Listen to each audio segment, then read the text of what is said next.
E vamos falar agora de um assunto que é preocupante. Segundo dados da Secretaria de Saúde de Maringá, foram notificados 530 casos de gripe A por enquanto. 98 já foram confirmados e 6 pessoas morreram esse ano em decorrência da doença.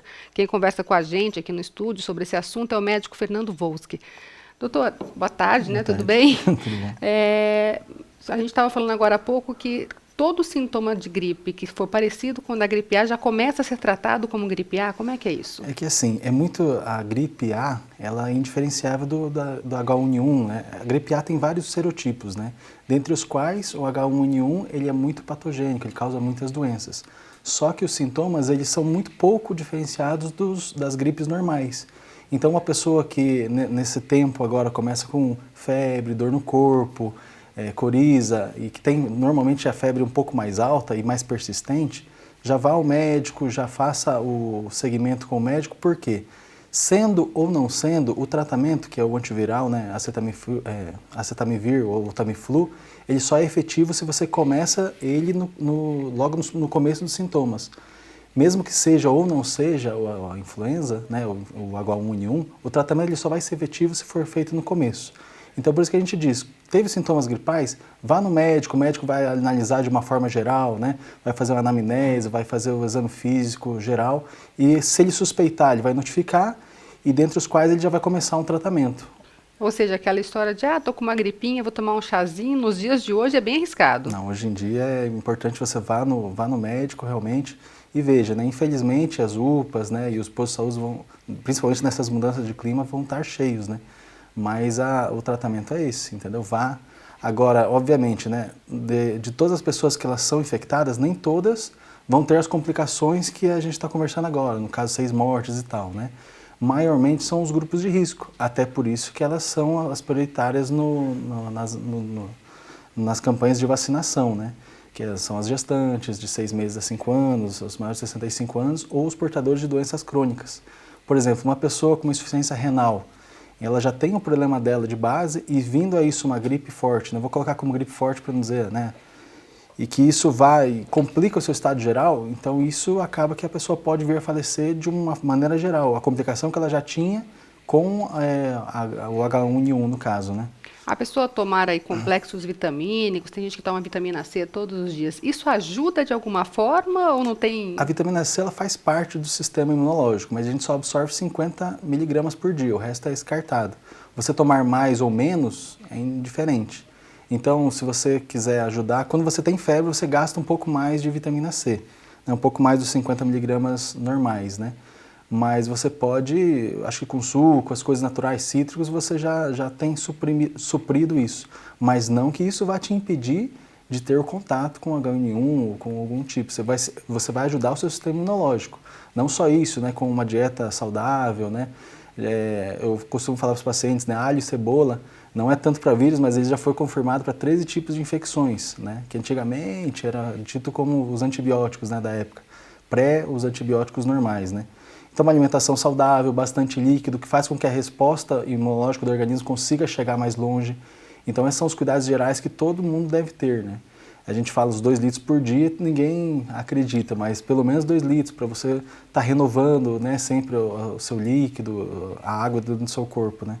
Então, esses são cuidados gerais, né, de modo geral. Agora, teve aí uma correria, né, tanto na rede pública como também na rede particular, em busca dessa vacina. Perfeito. Quanto tempo demora para ela fazer efeito no organismo?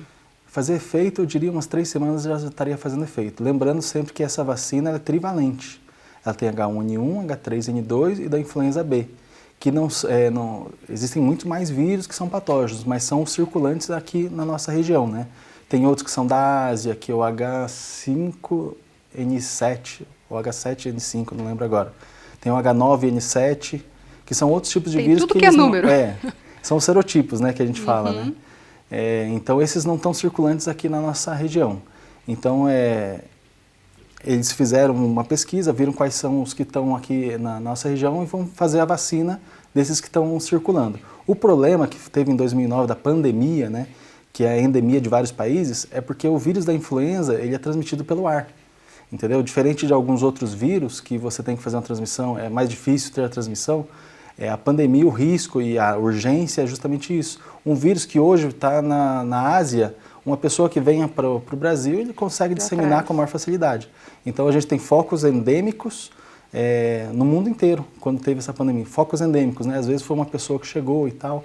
Mesma coisa dengue, zika, né? Aquela questão da migração que hoje é tão fácil, né? Agora, o tempo deu uma esquentadinha, claro, tem tendência a esfriar, a gente acabou de entrar no inverno, né?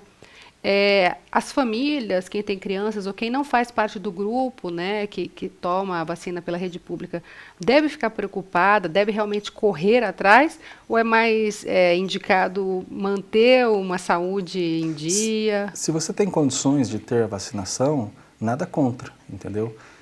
Tem a vacinação, é para prevenir e tudo. Maiormente as mortes ocorrem nos grupos de risco, até por isso que elas são prioridades. Mas nada impede você ter essa conduta a mais, né? Agora, de modo geral, o que você deve evitar é aglomeração, ficar perto de uma pessoa com sintomas gripais.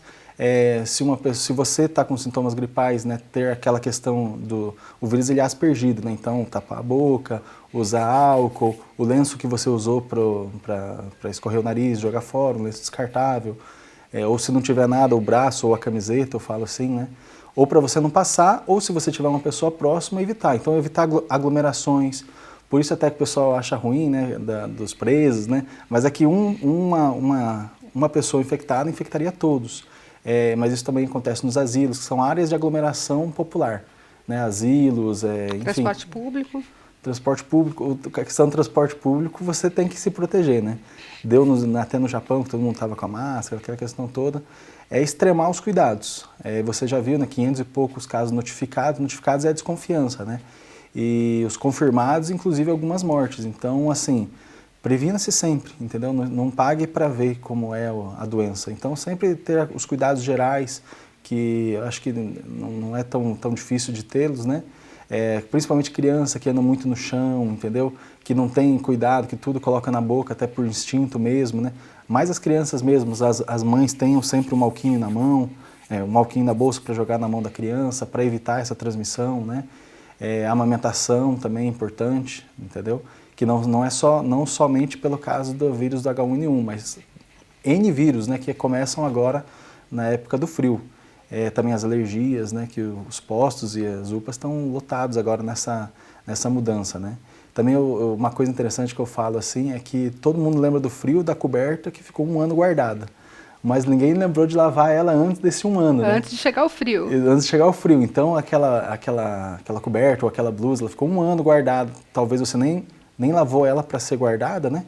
E ela vem depois de 1 ano com aqueles ácaros, aquelas bactérias, né, já com a família dela toda, né, com os bisavós daqueles ácaros. Então aí que vem toda aquela alergia. É muito comum quando você está na atenção básica, a tosse é mais à noite, né? O que acontece à noite que não acontece de dia? Quando a gente deita na cama, né? Às vezes o colchão, que nesse tempo de frio, né, mofo, né? Às vezes você suou no inverno, né? Ficou aquele negócio no verão. Desculpa, inverti. Suou no verão. E ficou frio no inverno, mas enfim, ficou aquele colchão meio úmido, né? Ou até mesmo a sua casa um pouco úmida, não tem insolação, que a gente diz que é recomendada, que para um ambiente ser salubre, a gente diz que pelo menos umas 3 horas de insolação diária, né? Esse ambiente tem que ter, né? Independente de qual ambiente seja, né? Mas o quarto, principalmente, o pessoal gosta de deixar o blackout, tudo isso para o vírus é o que ele quer. Tem que deixar entrar sol. Exato. Umidade, né? Não tanto a questão do frio, mas mais umidade, pouca luz, é o que todos os fungos, as bactérias, elas gostam. Entendeu? É o que eles precisam. É o que eles gostam. Agora, doutor, quem tem rinite alérgica, essas coisas, essas doenças, né, sazonais, asmas, são pessoas que podem ter mais abertura para o HN1 ou não? Por exemplo, uma pessoa com asma, ela já tem uma broncoconstrição da sua alergia que ela tem. Soma-se isso, por exemplo, uma pessoa asmática que já tem sua broncoconstrição, vir mais uma infecção pelo HN1 ou uma pneumonia que pode estar associada, uma insuficiência respiratória aguda no paciente, ele pode vir a falecer. É a complicação que a gente diz. Ou o HN1 complica a sua asma e ele vem a falecer da asma, ou enfim, a junção dos dois pode dar um problema. Mesma coisa, eu falei a questão do nefropata, mas o cardiopata também, né? Já tem lá uma angina, que é a placa de ateroma que está ali esperando para fechar. aí vem uma pericardite ou alguma questão e vai lá e termina de fechar. Então, assim, o H1N1 ele não é um vírus tão agressivo assim numa população ativa, saudável, né? Não é porque você está com sintomas gripais que você já tem que extremar e tudo. E até porque depois dessa época dos 5 dias que a gente fala no Tamiflu, a terapêutica já não é tão efetiva, antiviral. Aí tem a medicação de suporte, né? Se no caso ele está com uma insuficiência cardíaca, eu vou lá desinchar tirar água do pulmãozinho dele, vou estabilizar a questão dele, né? Mas não que tenha uma medicação específica para a infecção viral. Agora, o senhor trabalha na rede pública, né? Trabalha nos postos de saúde. A gente pode dizer que para uma população como Maringá, 500 e poucos casos, mesmo sendo notificações, é assustador? É assustador. É para a gente ter em conta, né? É ter em conta. É o que eu estava te falando, notificações é um pouco difícil porque... São assim, suspeitas, né? A gente vai notificar porque a gente já vai começar com o tratamento, mas é confirmação que é o problema. Mas a gente já tem confirmação no município, então a gente tem que extremar os cuidados, entendeu? Eu não vou dizer que é uma epidemia, mas é uma endemia, né? Então, já tem que estar de olho, né? Exato. Então tá joia, muito obrigada pela sua participação aqui, Muito obrigado. viu?